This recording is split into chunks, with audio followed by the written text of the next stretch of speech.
What's going on, everyone? My name is Jasmine. On today's episode of the Slaying Project, we're going to be talking about three missing Navajo women. They are Misty Bedonie, Ranelle Bennett, and Tanya Begay. And like a lot of Native cases, there's not a lot of information to these cases, but Tanya's has a little bit more information because after she disappeared, her boyfriend was arrested in Texas for a series of serial killings. He admitted to killing Tanya, but no charges have ever been filed in her case. Don't forget to check out my other videos, and if you want to see more videos on missing and murdered Indigenous people, click that subscribe button and the notification bell. Now let's get right into it. Misty Bedonie was born on September 12, 1988, and was 27 years old when she went missing. According to the Dilcon Police Department, Misty went missing on July 22, 2016. Some sources list July 21st as a missing date, and there is very little information online about Misty. What is known is that she is the mother of 4 children, and their father died in April of 2015, and it is stated that Misty took his passing very hard. Their Facebook profiles say that they lived in White Cone, Arizona on the Navajo Nation. There are unconfirmed reports not mentioned in news articles that say someone had received a brief call from Misty a little while after she vanished. She was supposedly somewhere in Mexico, and because of this, some people speculate that she could have been trafficked.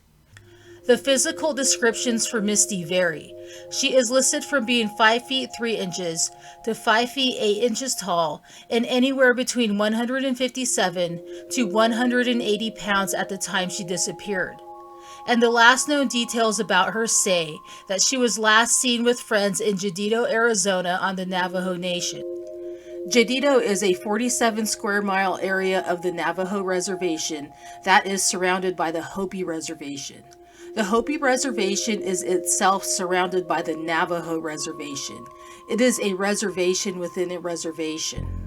She was last seen wearing a black t-shirt and blue jeans and was carrying a bag of toiletries. She would be 33 years old at the time of this recording. The Dilcon Police Department first posted publicly about her disappearance about a month after she vanished. This was on August 23, 2016. Her case number is DK59-014-5509, and you can reach out to the police department at 928-657-8075 with any information you may have. Ranelle Bennett was 33 years old when she was last seen by her mother on June 15, 2021.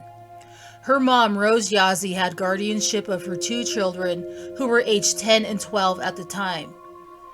Rose went to Ranelle's house in Hogback, New Mexico, to discuss birthday party plans for Ranelle's daughter, who was turning 10 years old.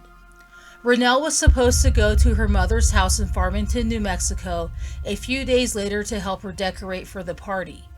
Even though she did not have custody of her children, Ranelle called and texted them every day. Ranelle had been dating a man named Kendall Johnson, better known as KJ, for about a month at this time. For some reason, she never introduced him to her family. When Rose was at Ranelle's house that day discussing the party plans, she said that KJ was in the back bedroom. When it was time to leave, Rose said that Ranelle gave her a long hug and appeared to be crying. The day of the party arrived and Ranelle was nowhere to be found. Her daughter was waiting for her and began to call and text her, but there was no response. When Rose went to Ranelle's house to check up on her, the house was locked and nobody was home. Rose went to report Ranelle missing to the Shiprock Police Department on June 21, 2021. She trusted that they had taken the report, but when she called a couple days later to inquire about any progress, they had no idea what she was talking about. Ranelle was then entered into the computer as a missing person at this time.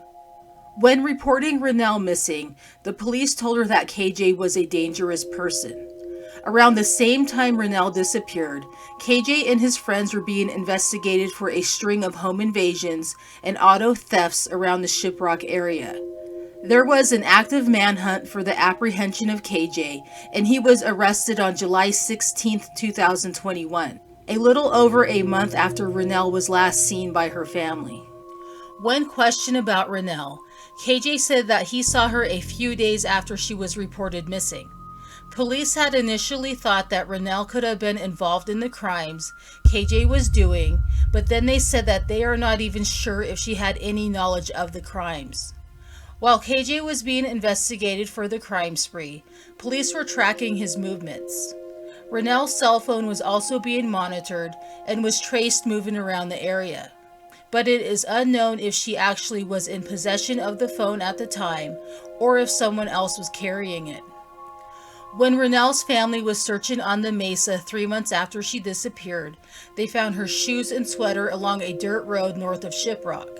They turned these items over to the police, but do not know whatever became of this. Ranelle uses the nickname Tiny. She is 5 feet 2 inches tall and was about 125 pounds when she disappeared. She has a tattoo of the name Tristan on the inside of her right forearm and a tattoo of the letter B behind her left ear, and both ears are pierced. Please reach out to the Shiprock Police Department with any information you may have. Tanya Begay was 36 years old and a mother of 2 and lived in Gallup, New Mexico.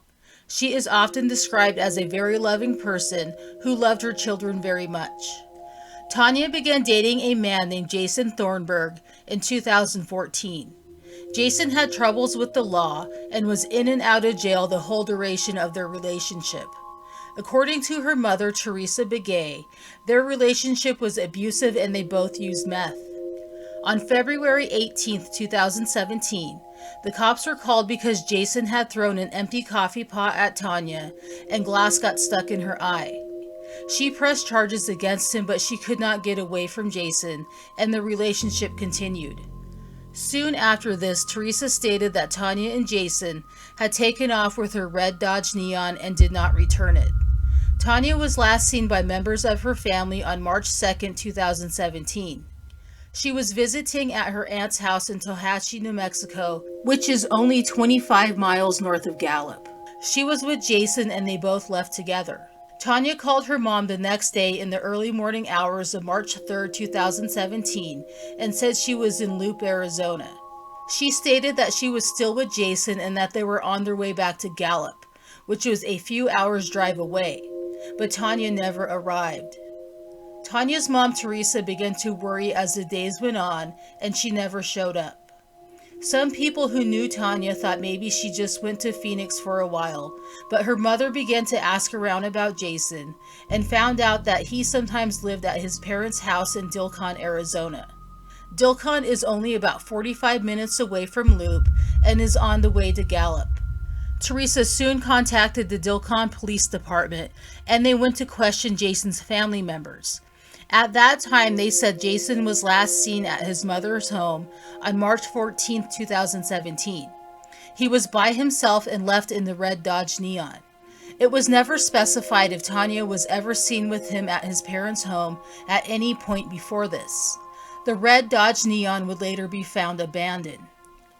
Teresa was panicking at this point. She could not find her daughter anywhere. She attempted to report Tanya missing to the Crown Point Police Department, but they would not accept the report. 2 days later, on March 16, 2017, she was able to file a missing persons report with the Gallup Police Department. The Gallup Police Department said that Tallahatchie, where Tanya was last seen, was out of their jurisdiction because it was on the reservation. So they contacted the Navajo Nation police and let them know what was going on, and they gave Gallup PD the reports from the Dilcon PD. The reports mentioned what was said by Jason's relatives earlier, and that 2 neighbors had seen him burning something south of his family home. Jason had still not been questioned by law enforcement at this point. They were still trying to track him down. On March 16th, the same day Tanya was reported missing to the Gallup PD, Jason's landlord saw him and he said that he got into a fight with Tanya at his parents' home in Dilcon and she left him in Holbrook, Arizona. Holbrook is an hour south of Dilcon and along Interstate 40, which leads straight to Gallup. One of Jason's family members also saw him on March 19th and they asked him about Tanya. He said that she was home and invited the family member back to his place. They declined because something seemed off with Jason. Then on March 21st, Jason's landlord seen him again. This time he was sleeping in a car near his apartment and they called the police. He was brought in and questioned, but the questioning soon stopped when Jason asked for a lawyer. The Gallup PD obtained a search warrant and 2 cell phones were recovered. They said that Tanya's phone was pinging in the Tohatchee and Dilcon areas with no mention of Holbrook. With no evidence that Jason did anything to Tanya, they could not arrest him. The charges he had pending against him for the coffee pot incident were dropped on June 22, 2017. The reason given was because Tanya did not participate, but she was listed as an active missing person. Jason eventually ended up moving to the Fort Worth area of Texas and found work as an electrician. He began staying with a 61-year-old man named Mark Jewell. Mark would die in a house explosion on May 21, 2021, and no cause of death could be determined. Jason was questioned, but there was not any proof that he did anything to Mark. After this, in July 2021, Jason began staying at the Mid-City Inn in the Fort Worth suburb of Euless. He was active in a local church and often was seen outside his room reading the Bible. He also walked around and posted flyers for his church. Jason soon befriended 3 people: David Lurez, Lauren Phillips, and Mary Cruz Mathis. Their families had said that each of them were into the drug scene. This could be why they were in Jason's company, but it is also possible that Jason could have tried to recruit them to his church. Regardless of the reasons how he became friends with them, Jason had something else in mind. Jason was arrested in September 2021 for the murders of all 3 of the people he befriended. There was a dumpster fire across town from the motel on September 22, 2021, and when it was extinguished, the dismembered bodies of 3 people appeared. This was a heinous crime and the police department was determined to get to the bottom of it. Cameras were checked and a Jeep Grand Cherokee was seen at the burning dumpster. A man was also visible and he was wearing a full bodysuit, the type worn by drywallers and hazmat cleaners. A tedious search of all the Jeep Grand Cherokees in the area was initiated, and a detective recognized Jason's name. He was considered a person of interest in his roommate's death, even though Mark Jewell's cause of death could not be determined. Jason was tracked down to the Mid-City Inn and the cameras there were also checked. He was observed coming out of his unit with large plastic containers on the day the dumpster fire occurred. He was then arrested and brought in for questioning. Many of his neighbors at the motel were shocked and said that Jason seemed like a nice person. His upstairs neighbor said that about a week before the fire, he asked Jason about a smell he noticed. Jason said that he thought someone had urinated by the stairs, but the neighbor knew that it was something else. Jason later admitted to the murders and said that he strangled one and slashed the throats of the other 2.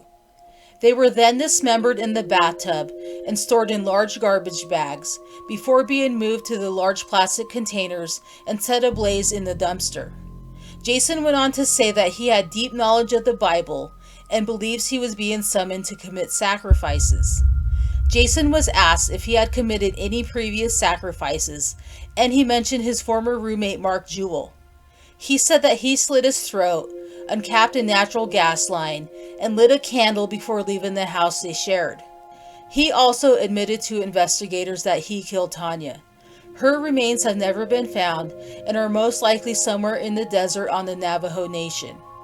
Remember, 2 of his neighbors had seen him burning something near his family home in Dilcon. What we know from his confessions, it is possible that he also dismembered Tanya and torched her remains. Her charred bones could be anywhere and possibly scattered in numerous locations. Tanya is 5 feet 5 inches tall and weighed about 130 pounds the last time she was seen. She has large rose tattoos on each of her breasts and has a partial top dental plate. She wears glasses or contacts and cannot see very well without them. She also has a scar above her left eyebrow and under her left eye. As of October 2023, Jason Thornburg is still awaiting trial in Tarrant County, Texas, and they are seeking the death penalty for the murders of David Lurez, Lauren Phillips, Mary Cruz Mathis, and Mark Jewell. Please contact the Gallup Police Department at 505-863-9365 and refer to case number 2017-12065 if you have any information about Tanya or seen Jason Thornburg driving the red Dodge Neon after March 3, 2017. No information is too small, and you never know if you hold the key to finding Tanya. Thank you so much for watching today's video. If you knew any of these women, please share any memories of them, and I will see you in my next video.